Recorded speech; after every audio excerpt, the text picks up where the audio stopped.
pertanda bahwasanya di sini ada prasasti angka tahun masa Raja Hayam Wuruk, yaitu tahun 1302 Saka atau tahun 1380 Masehi ya. Ya semoga kemudian orang yang pernah mempunyai Mbah Musa itu pernah dikasih cerita juga memang benar gitu. Jadi kalau orang mengatakan mana ada orang bisa musang sampai jasadnya masuk ke goib, ada, memang itu yang saya alami setiap kali kita tempat sesepuh itu belum tentu mereka semua gitu loh.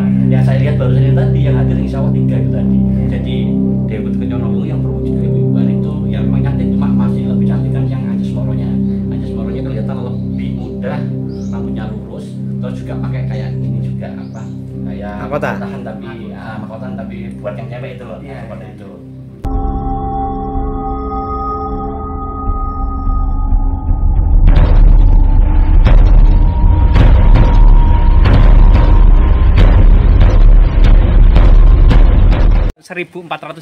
ya mengatakan bahwasanya sebagian besar pedagang tersebut adalah Muslim.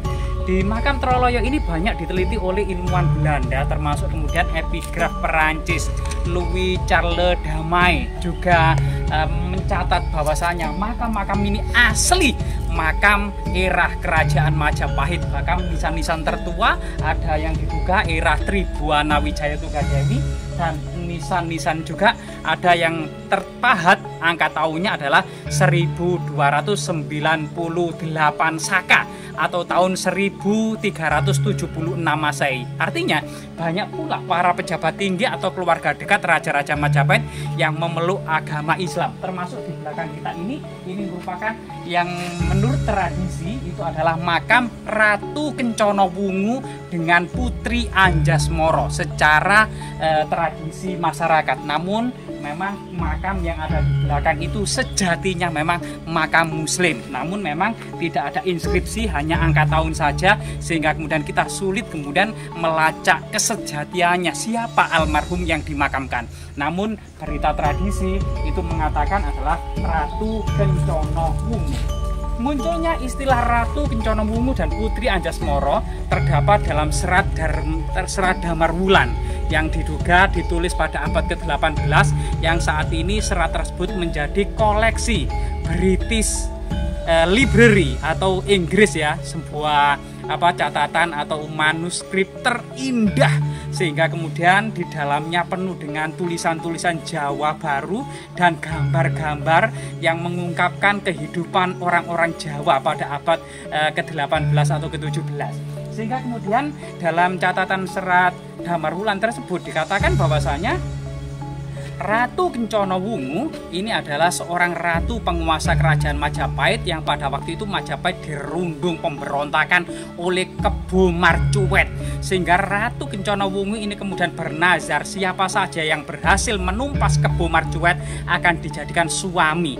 Yang ternyata yang berhasil menumpas Kebo Marcuet adalah Minak Jinggo, Adipati Belambangan atau Banyuwangi. Sehingga kemudian Minak Jinggo karena tampangnya buruk rupa, Ratu Kencono Wungu enggan menikah dengan Minak Jinggo. Akhirnya Minak Jinggo pun memberontak dan melawan Ratu Kencono Wungu.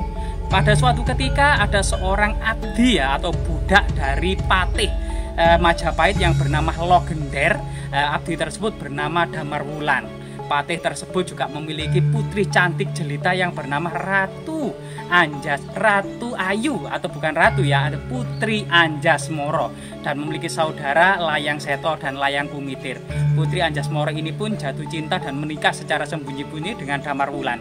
Akhirnya Damarwulan ini dikirim ke Belambangan untuk menumpas Minak Jinggo, dan ternyata kemudian kesaktian Minak Jinggo, Damarwulan kalah di penjara. Namun karena ketampanan Damarwulan, istri dari Minak Jinggo yaitu Wahita dan Puyengan jatuh cinta kepada Damarwulan, berhasil kemudian membocorkan ilmu kesaktian Minak Jinggo, sehingga kemudian Minak Jinggo berhasil kemudian ditumpas oleh Damarwulan. Sehingga kemudian Damarwulan berhasil menumpas Minak Jinggo menjadi suami Ratu Kencono Wungu, sekaligus menjadi suami Putri Anjasmara, Dewi Puyengan dan Dewi Wahita sekaligus. Ini sebuah cerita legenda dalam serat Damarwulan. Sejatinya kemudian para raja dan ratu kerajaan Majapahit ya, itu memang tidak ada yang namanya Ratu Kencana Wungu maupun kemudian nama Damar Wulan. Kemungkinan Damar Wulan ini berasal dari daerah atau ibu kota kerajaan Majapahit yang bernama Troh Wulan ya, atau Caitrah Wulan. Di mana kemudian raja-raja Majapahit yang kita ketahui Dyah Wijaya, sang pendiri kerajaan Majapahit ini, yang memerintah Majapahit antara tahun 1293 sampai 1319, digantikan Jayanegara yang memerintah kemudian tahun 1309 ya sampai 1328 Masehi, sehingga kemudian digantikan oleh adiknya yaitu Tribhuwana Tunggadewi. Tribhuwana Tunggadewi memerintah Majapahit antara tahun 1328 sampai 1350. Kemudian digantikan putranya yaitu Dyah Hayam Wuruk yang memerintah Majapahit antara tahun 1350 sampai 1389. Digantikan Wikramawardhana menantunya yang menikah dengan Pramodya Kusumawardhani ya, Kusumawardhani. Terkadang Kusumawardhani lah diidentikan dengan Ratu Kencana Wungu. Namun kemudian ternyata setelah Wikramawardhana yang memerintah Majapahit tahun 1389 sampai 1429 digantikan oleh Suhita. Nah, ada juga kemudian di balik kisah Ratu Kencana Wungu ternyata juga berlatar belakang kehidupan Ratu Suhita yang memerintah Majapahit antara tahun 1429 sampai 1447. Kemudian digantikan Kertawijaya ya tahun 1447 sampai 1453. 3 tahun Majapahit tidak memiliki raja, the vacuum of power. Kemudian digantikan oleh Girisahwardhana atau Brewengker tahun 1456 sampai 1474. Kemudian 7 tahun 1474 inilah kemudian naiklah Dyah Suraprabawa. Tapi 2 tahun setelah itu dikudeta oleh Breh Kertabumi antara tahun 1478 sampai 1468 sampai 1478. Kemudian terakhir adalah Dyah Ranawijaya yang memerintah Majapahit antara tahun 1474 sampai 1519 versi Profesor Hasan Jafar ya dari Universitas Indonesia. Jadi kemudian coba kita memasuki area yang paling sakral dan paling magis masyarakat kemudian dan cerita tutur yang berkembang hingga saat ini maupun catatan-catatan kolonial Belanda pada abad ke-19 maupun penelitian Charles Louis Damai epigraf Perancis juga mengatakan ini adalah makam asli Muslim. Namun nama-nama ini bersumber pada berita tradisi Ratu Kencana Wungu dan Putri Anjasmara. Mari kita memasuki lokasi ya. Jadi rahayu kan sakral. Jadi makam ini sejak awal ditemukan berada di sebuah gundukan tanah di dalam cungkup yang artinya ditinggikan karena kedudukan dan kemuliaan dari yang dimakamkan. Bahkan yang sangat luar biasa sekali di samping dari nisan kaki Ratu Kencana Wungu ada sebuah prasasti Jawa kuno ya. Nuwun sewu, rahayu Mbak, permisi, putunipun sowan coba mengungkap. Nah, di sini ada balok angka tahun. Nah, ini kan mungkin kamera bisa di zoom atau didekatkan. Nah, di sini ada semacam prasasti yang sangat langka dan ternyata sangat kuno. Angka tahunnya terbaca 1302 Saka. 1302 Saka atau tahun 1380 Masehi. Jadi masa Raja Hayam Wuruk ini ya. Jadi masa Raja Hayam Wuruk ini adalah bukti autentik dan kredibel yang menjadi pertanda bahwasanya di sini ada prasasti angka tahun masa Raja Hayam Wuruk yaitu tahun 1302 Saka atau tahun 1380 Masehi ya. Ya semoga kemudian bukti-bukti ini terus kemudian lestari ya dan bermanfaat untuk menyibak kesejatiannya kedua makam yang sangat mulia ini. Nah, kita saat ini ditemani ya spiritualis muda kita, yaitu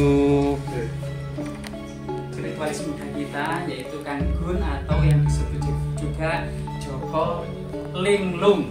Joko Linglung. Nah, luar biasa sekali kan kita bisa kolaborasi dan berkesempatan duduk bersama serta bertawasulan di makam yang sangat keramat ini yang menurut tradisi masyarakat kedua makam ini adalah makam Gusti Ayu Ratu Bencana Wungu, maupun yang sebelahnya adalah makam Gusti Raden Ayu Anjasmara.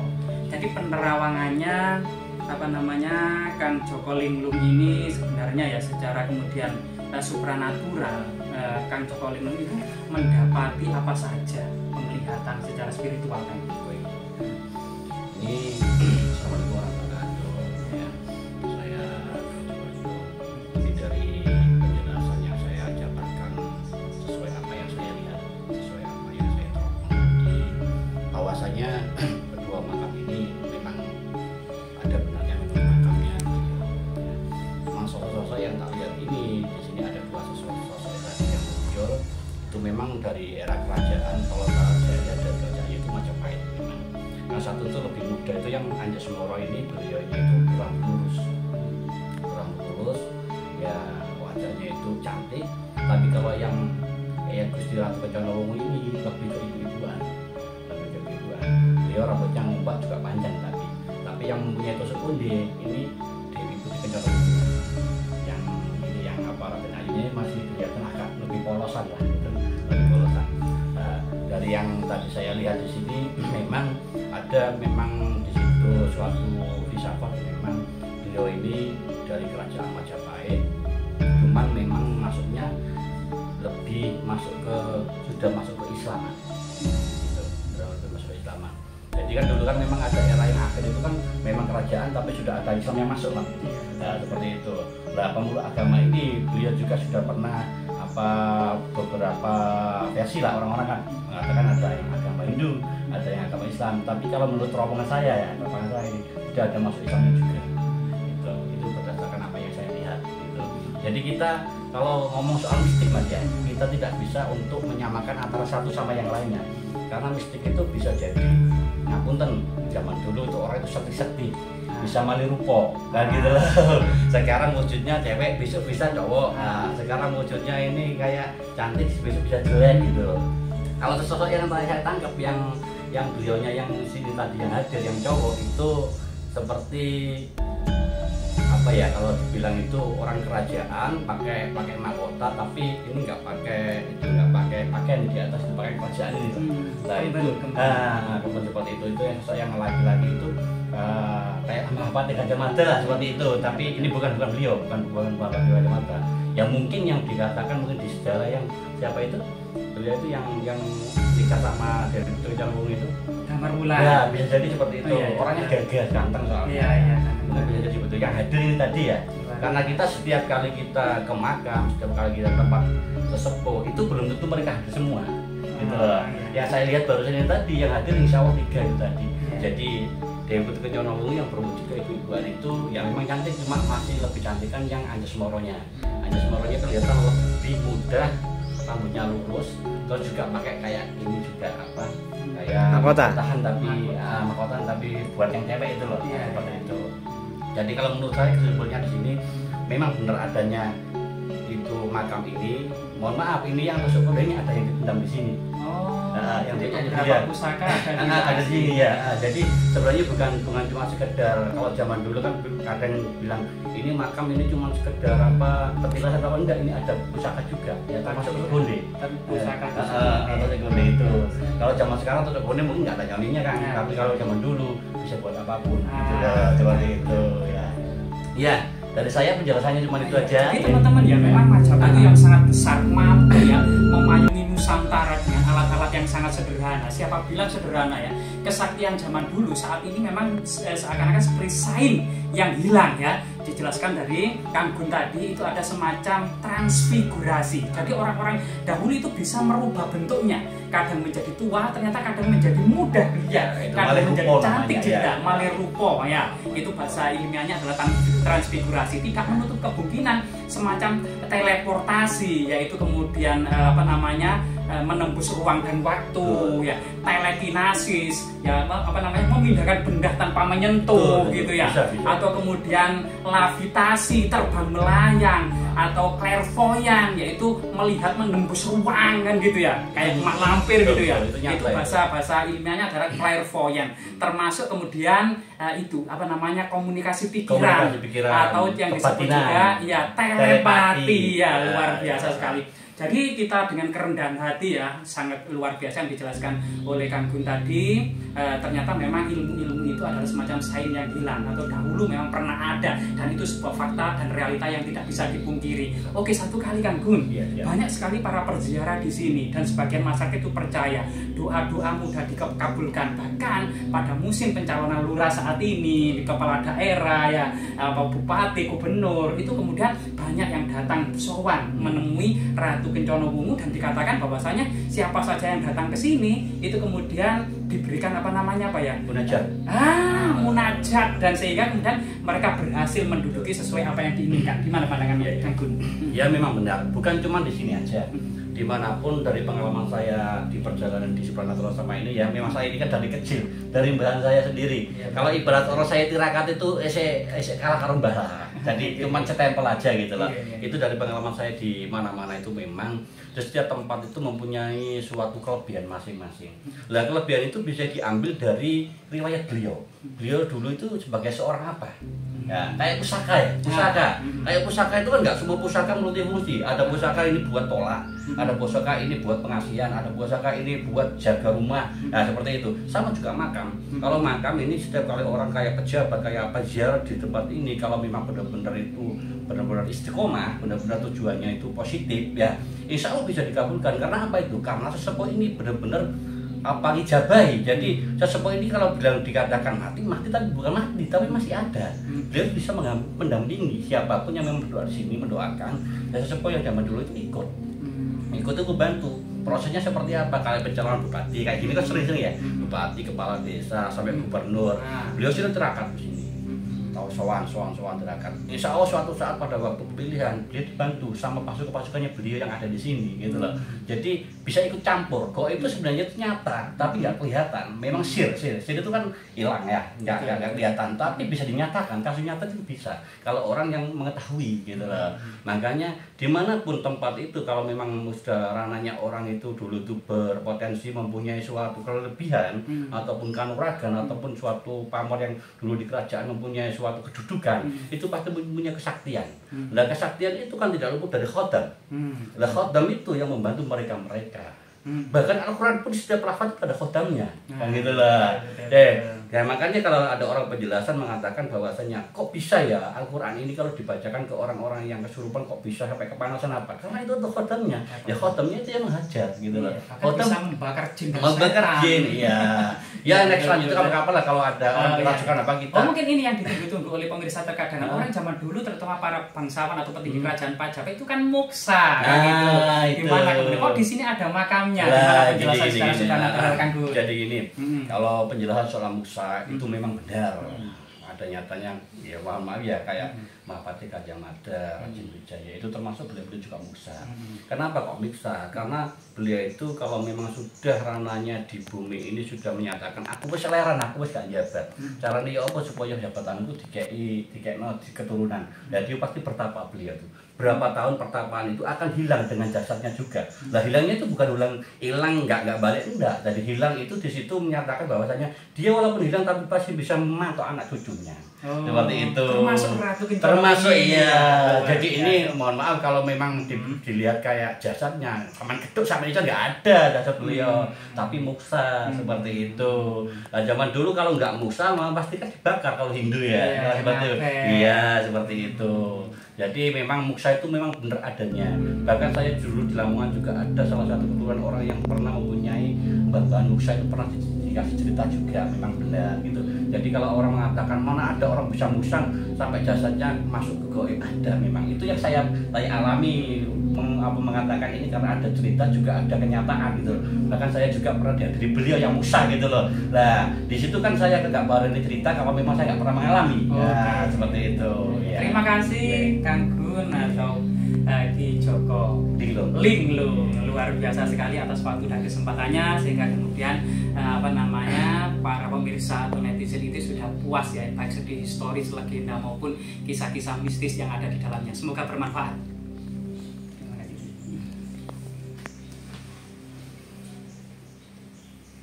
kasih.